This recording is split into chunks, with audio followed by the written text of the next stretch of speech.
आज हम पढ़ेंगे आवृत बीजी पादपों में जनन।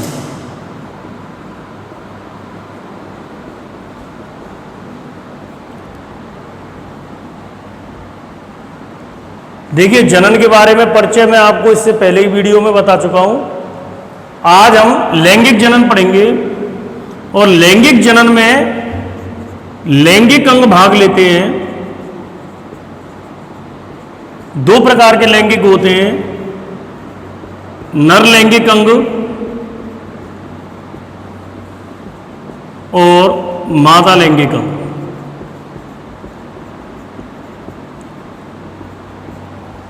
या नर जननांग और मादा जननांग।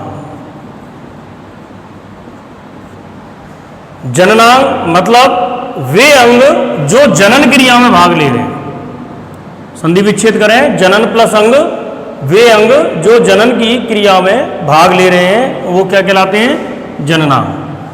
पुष्प का जो नर जननांग है, पुष्प का जो नर जननांग है उसे क्या कहते हैं हम? पुमंग। पुष्प के नर जननांग को क्या कहते हैं? पुमंग। और पुमंग की जो इकाई है वो कहलाती है पुंकेसर। पुमंग की इकाई क्या कहलाती है? पुंकेसर। इससे पहले मैंने आप लोगों को पुष्प का एक लाइव डायग्राम और प्रैक्टिकली आपको पुष्प के विभिन्न भाग बताए थे। आज उसमें से देखते हैं।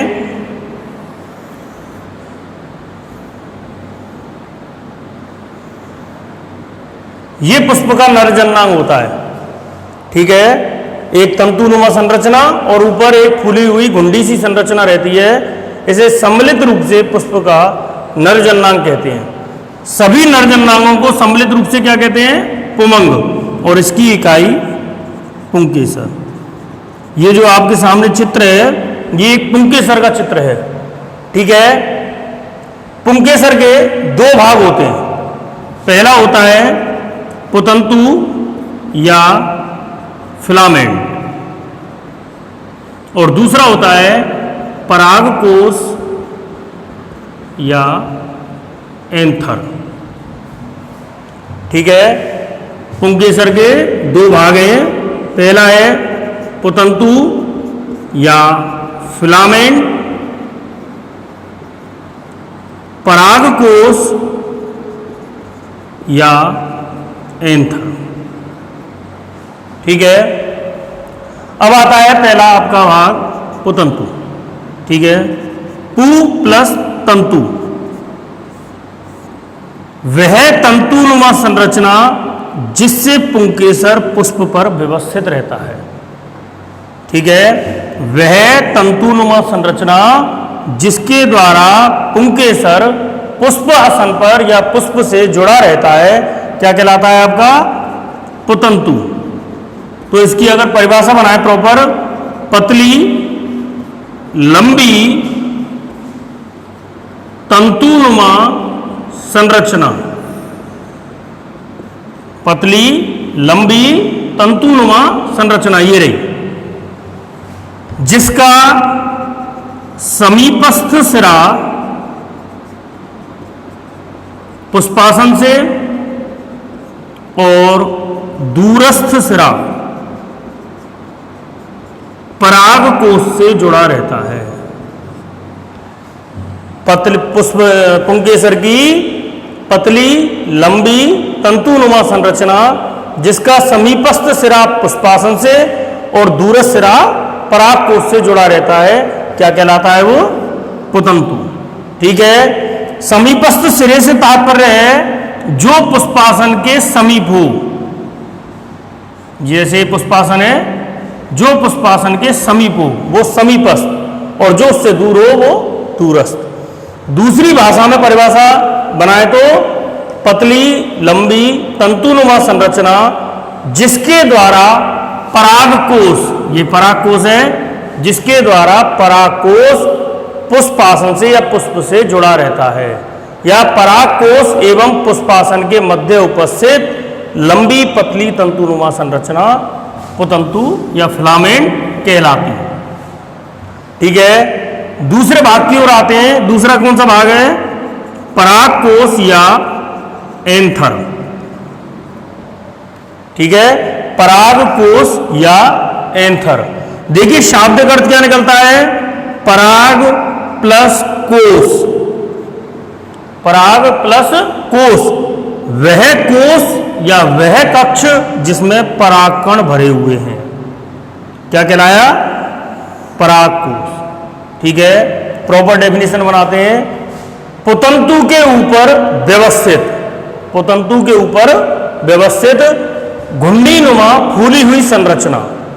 पुतंतु के ऊपर व्यवस्थित फूली हुई घुंडीनुमा संरचना क्या कहलाती है? परागकोश। ठीक है, इसमें नर युग्मक पराग कण उपस्थित होते हैं। ठीक है, ये एक जनरल इंट्रोडक्शन रहा आपका नर जननांग के बारे में। अब आगे बढ़ते हैं हम परागकोश की संरचना।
देखिए परागकोश की संरचना में आगे बढ़ते हैं। परागकोश की डेफिनेशन मैंने आपको बताई दी कि पुतंतु के ऊपर व्यवस्थित फूली हुई घुंडीनुमा संरचना। देखिए जब भी परागकोश का डायग्राम बनता है तो परागकोश का डायग्राम सदैव ऐसा बनता है। जो हम पुंकेसर का डायग्राम बनाते हैं वो ऐसा बनाते हैं इस प्रकार से। तो इसमें एक गौर करने वाली चीज ये है कि इसमें आपको दो खाने दिखाई देंगे सदैव। ठीक है, ये परागकोश की एक स्पेशल कैरेक्टरिस्टिक है, स्पेशल विशेषता है उसकी कि परागकोश सदैव द्विपालिक होता है, बाइलोबुलेटेड।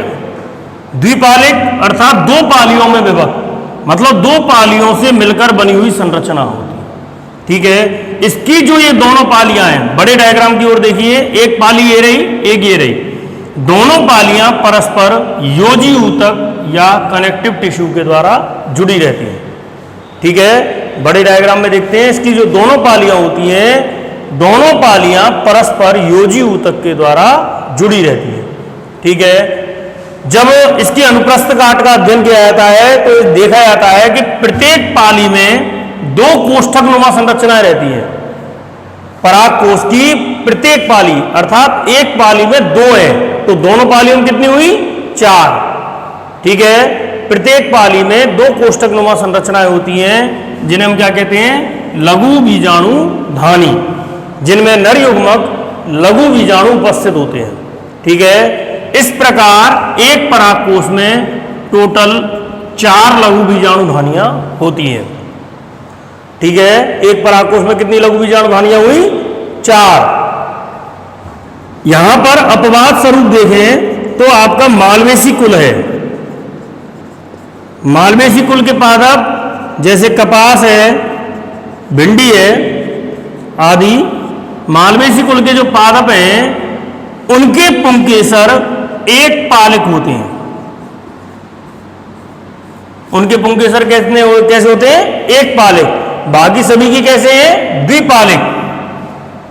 ठीक है, एक पालिक है, प्रत्येक पाली में 2 लघु बीजाणु धानियां हैं, तो इनमें टोटल कितनी हुई? 2 लघु बीजाणु धानियां। एग्जाम में कभी कभी क्वेश्चन पूछा जाता है मालवेसी कुल के पुंकेसरों की विशेषता लिखिए, तो मालवेसी कुल के पुंकेसरों के परागकोश एक पालिक होते हैं और उनमें केवल 2 लघु बीजाणु धानियां उपस्थित होती हैं। ठीक है, ये परागकोश की संरचना है। अब आगे बढ़ते हैं हम लघु बीजाणु धानी की संरचना की ओर।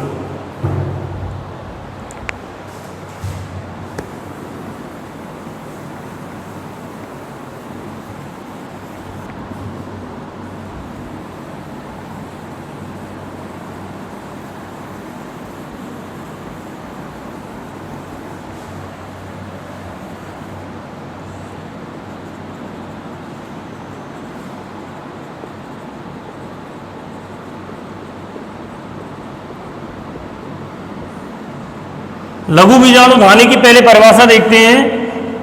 परागकोश की प्रत्येक पाली में उपस्थित छोटी कोष्ठकनुमा संरचना है। परागकोश की प्रत्येक पाली में उपस्थित 2 छोटी कोष्ठकनुमा संरचनाएं क्या कहलाती हैं? लघु बीजाणु धानी, जिनमें नर युग्मक लघु बीजाणु भरे रहते हैं। जिनमें नर युग्मक लघु बीजाणु उपस्थित होते हैं। ठीक है, लघु बीजाणु धानी की संरचना में देखते हैं तो इसके 2 भाग होते हैं। पहला होता है लघु बीजाणु धानी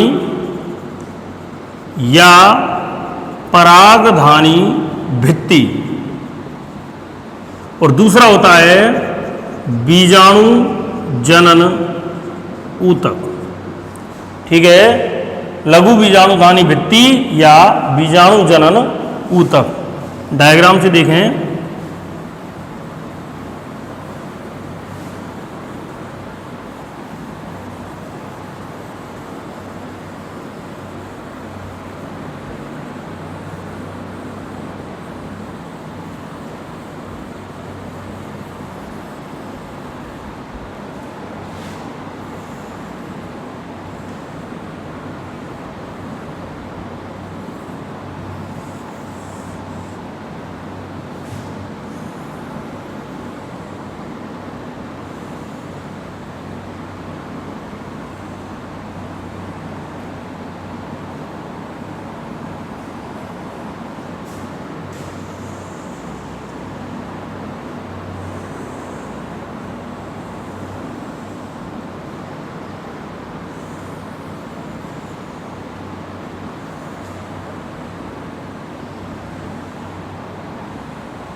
देखिए, पहले भाग की ओर आते हैं। यह है लघु बीजाणु धानी भित्ति और दूसरा बीजाणु जनन ऊतक। भित्ति यानी दीवार। दीवार क्या काम करती है? सुरक्षा का। ठीक है, दीवार क्या काम करती है? सुरक्षा का। तो लघु बीजाणु धानी की सबसे बाहरी सुरक्षात्मक परत या लघु बीजाणु धानी का सबसे बाहरी सुरक्षात्मक आवरण क्या कहलाता है? लघु बीजाणु धानी भित्ति, जो बीजाणु जनन ऊतकों को घेरे रहता है। ठीक है, लघु बीजाणु धानी का सबसे बाहरी सुरक्षात्मक आवरण जो बीजाणु जनन ऊतकों को घेरे रहता है क्या कहलाता है? आपका परागधानी भित्ति या लघु बीजाणु धानी भित्ति। परागधानी भित्ति जो है वो 4 परतीय होती है, 4 परतों से मिलकर बनी होती है। सबसे बाहरी है बाह्य त्वचा या एपिडर्मिस, उसके बाद आती है अंतः त्वचा या एंडोथीसियम, तीसरी आती है मध्य परत या मिडिल लेयर, और लास्ट आती है पोषूतक या टैपिटम। इस प्रकार परागधानी भित्ति कितने परती होती है? 4 परती। ठीक है। सबसे पहला आता है बाह्य त्वचा या एपिडर्मिस। बाह्य त्वचा सबसे बाहरी आवरण, परागधानी भित्ति की सबसे बाहरी परत जो केवल सुरक्षा का काम करती है। परागधानी भित्ति की सबसे बाहरी परत जो केवल सुरक्षा का कार्य करती है क्या कहलाती है? बाह्य त्वचा। ठीक है। बाह्य त्वचा की जो कोशिकाएं हैं वो लंबी एवं चपटी होती है। बाह्य त्वचा की जो कोशिकाएं हैं वो लंबी एवं चपटी होती हैं और केवल सुरक्षा का कार्य करती हैं। ठीक है। उसके पश्चात आती है अंतः त्वचा, दूसरे नंबर की परत ये रही अंतः त्वचा या एंडोथीसियम। बाह्य त्वचा के बाद वाली एक स्तरीय परत, बाह्य त्वचा है सबसे बाहर, इसके बाद वाली एक स्तरीय परत क्या कहलाती है? अंतः त्वचा। अंतः त्वचा की कोशिकाओं की खास विशेषता होती है कि ये मॉइस्चराइज होती है, आर्द्रता ग्राही कोशिकाएं होती हैं, मतलब इनमें सदैव नमी बनी रहती है, तो ये फूली हुई रहती हैं। जैसे ही शुष्कन की अवस्था आती है ये सिकुड़ जाती हैं और परागकोश का स्फुटन होता है। ठीक है। बाह्य त्वचा के बाद वाली एक स्तरीय परत जो आर्द्रता ग्राही कोशिकाओं की बनी होती है तथा परागकोश के स्फुटन में सहायक होती है क्या कहलाती है? अंतः त्वचा। ठीक है। तीसरी परत की ओर बढ़ते हैं, वो है मध्य परत या मिडिल लेयर। अंतः त्वचा के बाद वाली या अंतः त्वचा के पश्चात उपस्थित 1 से 3 परतीय स्तर। अंतः त्वचा के बाद उपस्थित 1 से 3 परतीय स्तर क्या कहलाता है? मध्य त्वचा या मध्य परत। इसकी खास विशेषता है कि ये अल्पकालिक होती है, मतलब बहुत ही कम समय के लिए रहती है, तथा इसमें एल्फा सेलुलोज का डिपोजिशन रहता है। इस परत की जो कोशिकाएं हैं उनमें एल्फा सेलुलोज डिपोजिट रहता है, तो इस कारण ये केवल पोषण देने का काम करती है। जब परागकोश के परिपक्वन का समय होता है तो ये पोषण देकर बहुत ही जल्द नष्ट हो जाती है। ठीक है। लास्ट और अंतिम परत टैपिटम, परागधानी भित्ति की सबसे आंतरिक परत। परागधानी भित्ति की सबसे आंतरिक परत जो बीजाणु जनन ऊतकों को घेरे रहती है। परागधानी भित्ति की सबसे आंतरिक परत जो बीजाणु जनन ऊतकों को घेरे रहती है क्या कहलाती है? टैपिटम। ठीक है।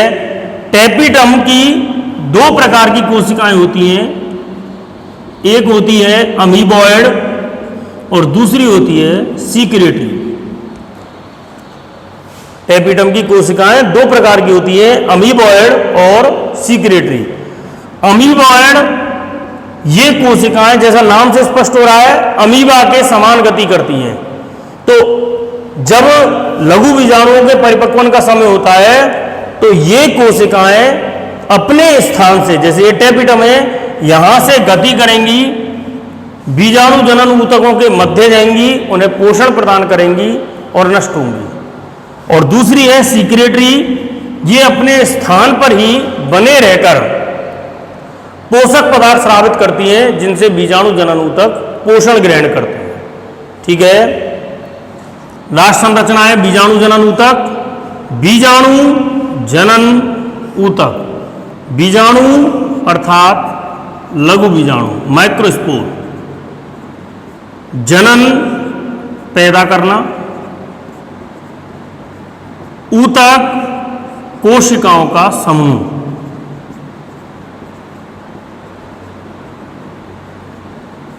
इनके बाहर क्या उपस्थित है? लघु बीजाणुधानी भित्ति।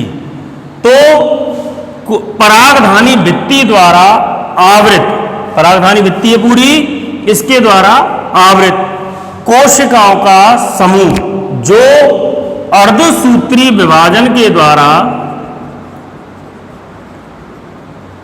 नर युग्मक लघु बीजाणुओं का निर्माण करता है, लघु बीजाणु जनन ऊतक या बीजाणु जनन ऊतक कहलाता है। ये आपका नरजननांग, लघु बीजाणुधानी भित्ति